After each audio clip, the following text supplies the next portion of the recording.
L'une des caractéristiques parmi les plus simples de tous les bons leaders, c'est qu'ils ont bien compris leur rôle. Le rôle d'un gestionnaire, d'un cadre, un directeur de département des ventes, un directeur de production, un directeur de département comptable, a un rôle à jouer.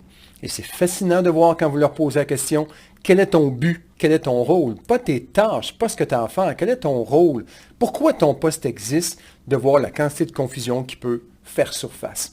Le rôle est simple, de voir et de faire en sorte que les gens fassent leur travail.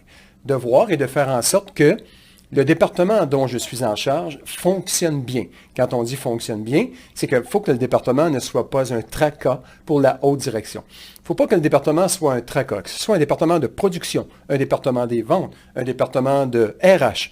Peu importe la zone ou le secteur que je dirige.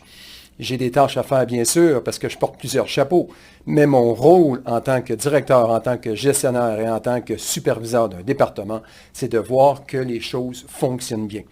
Plus que ça, un bon gestionnaire, un bon leader s'intéresse à ce qui ne fonctionne pas. Alors, il cherche, il regarde.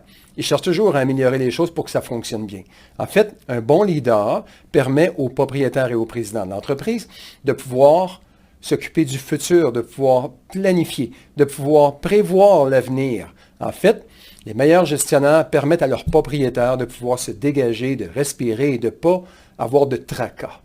Maintenant, lorsque je rencontre un propriétaire d'entreprise qui est tracassé, qui est soucieux, parce qu'il y a des détails, des choses qui ne fonctionnent pas bien, alors quand je regarde avec une bonne structure, quand on regarde quel département ne va pas, on peut tout de suite imaginer que le leader, la personne responsable, même si elle a le titre et le salaire qui va avec, elle n'a pas compris fondamentalement le rôle et la raison pourquoi elle existe.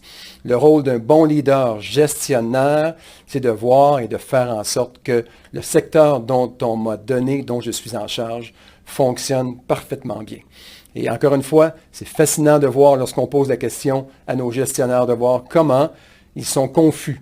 Dans quel but ton poste existe? En tant que directeur de service, quel est ton but? Ben, c'est de servir les clients. Mauvaise réponse. Le but, c'est de voir que mon département fonctionne. En tant que commis de service, c'est de servir les clients. Mais en tant que leader, c'est de faire en sorte que les choses fonctionnent dans mon département, que mon département soit exemplaire et que la haute direction au-dessus de moi puisse se concentrer sur le futur et non pas sur les tracas du présent. Voilà fondamentalement le rôle d'un bon gestionnaire. Appliquez ce truc et vous verrez que le personnel adore ce type de gestionnaire.